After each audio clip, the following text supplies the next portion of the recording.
ప్రజలు కాంగ్రెస్ తరఫున తీర్పిచ్చారు. మరి కాంగ్రెస్ ప్రభుత్వం ఏర్పడ్డది. ఎలక్షన్లో మరి ముఖ్యంగా కాంగ్రెస్ నుంచి సురేష్ షెట్కార్కే ఇవ్వడం జరుగుతున్నది. ఎందుకంటే ఆయనకి ఎమ్మెల్యే టికెట్ వచ్చింది. దాన్ని మరి త్యాగం చేసి మరి సంజీవ్ రెడ్డి ఆయన, ఎందుకంటే ఇద్దరు నిలబడితే పార్టీకి నష్టమవుతుందనే ఉద్దేశంతో దాన్ని సంజీవ్ రెడ్డికి ఇవ్వడం జరిగింది. నారాయణఖేడ్ వాళ్ళు కూడా ఎంపీకి నిలబడితే బాగుంటుంది. సంజీవ్ రెడ్డికి నారాయణఖేడ్ మట్టుకే తెలుసు, నీకు ఇంతకుముందు ఎంపీ చేసినావు, మొత్తం కాన్స్టిట్యున్సీ నీకు అనుభవం ఉన్నది, ఎంపీకి నిలబడాలని కార్యకర్తలు కూడా సజెషన్ చేస్తే ఆయన టికెట్ సంజీవ్ రెడ్డి గారికి ఇచ్చేసారు. మరి వారు కూడా గెలవడం వల్ల చాలా సంతోషం, మనకు ఒక సీట్ పెరిగింది.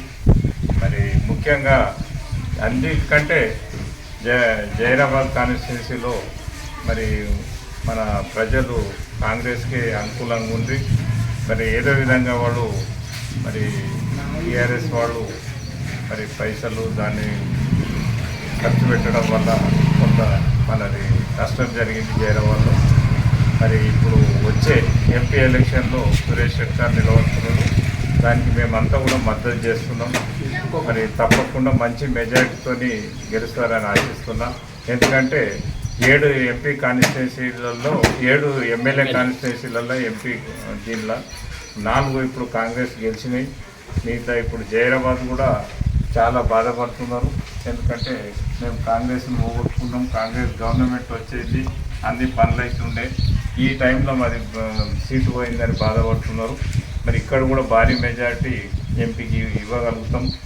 మరి తప్పకుండా మంచి మెజారిటీతో ఈ సీటు గెలుస్తుంది. ఇదే కాకుండా మొత్తం తెలంగాణలో 17 సీట్లలో ఇంచుమించు 15 దాకా 14-15 సీట్లు కాంగ్రెస్ గెలుస్తుందని ఆశిస్తున్నాం. ప్రజలు ఆ విధంగా చైతన్యంగా ఉన్నారు. మరి తప్పకుండా కాంగ్రెస్ పార్టీ మరి ఎక్కువ స్థానాల్లో విజయం సాధిస్తారని ఆశిస్తూ మరి బాగారెడ్డి మాజీ మంత్రి బాగారెడ్డి కాంగ్రెస్ సీనియర్ నేతగా ఉంది.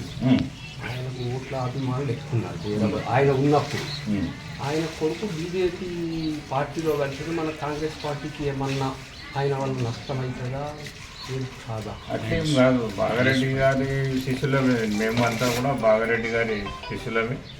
ఆయన కూడా పార్టీకి ఆయన లాయల్గా ఉండే ఆయన జీవితాంతం కాంగ్రెస్ పార్టీలో ఉన్నాడు కనుక మరి ప్రతి అభిమాని కూడా కాంగ్రెస్కు ఆయనతో ఇక్కడ కాంగ్రెస్ నిలబడేది జైరాబాద్లో కనుక చేస్తారు. బాగారెడ్డి గారు కూడా కాంగ్రెస్ నుండి ఆయన జీవితాంతం కాంగ్రెస్ నుండి కనుక అభిమానులంతా కాంగ్రెస్ మీద అభిమానం ఉన్నది. ఈ పార్టీ నిలబడ్డది ఇక్కడ జైరాబాద్ అంటే కూడా ఆయనతోనే నిలబడ్డది, బాగారెడ్డి గారితోనే. జైపాల్ రెడ్డి గారు కూడా రావాలని ఆశిస్తున్నా. ఆయన కూడా ఒక సపోర్ట్ చేయాలి. ఆయన కూడా మంచి భవిష్యత్తు కాంగ్రెస్లోనే ఉంటుందని ఆశిస్తున్నా. తప్పకుండా మరి కాంగ్రెస్లోకి వస్తే మేమందరం కూడా ఆయనకు సపోర్ట్ చేసి మంచి స్థానం ఉండాలని మేము మా అందరితో ఆశ ఉంది. మరి బాగారెడ్డి గారు మరి వారి సేవలు ఈ ప్రాంతంలో ఉన్నాయి. కానీ వారు కాంగ్రెస్ చనిపోయే వరకు కాంగ్రెస్ నుండి కాంగ్రెస్కు వేయాలని చెప్పడం వల్లనే మేమంతా ఇప్పుడు కాంగ్రెస్ అభిమానంతో ఉన్నాం. తప్పకుండా కాంగ్రెసే గెలుస్తుంది. ఇక్కడ కాంగ్రెస్ మెజారిటీ జైరాబాద్లో కూడా కాంగ్రెస్ మెజారిటీ వస్తుంది మరి ఆశిస్తూ నేను తెలుసు.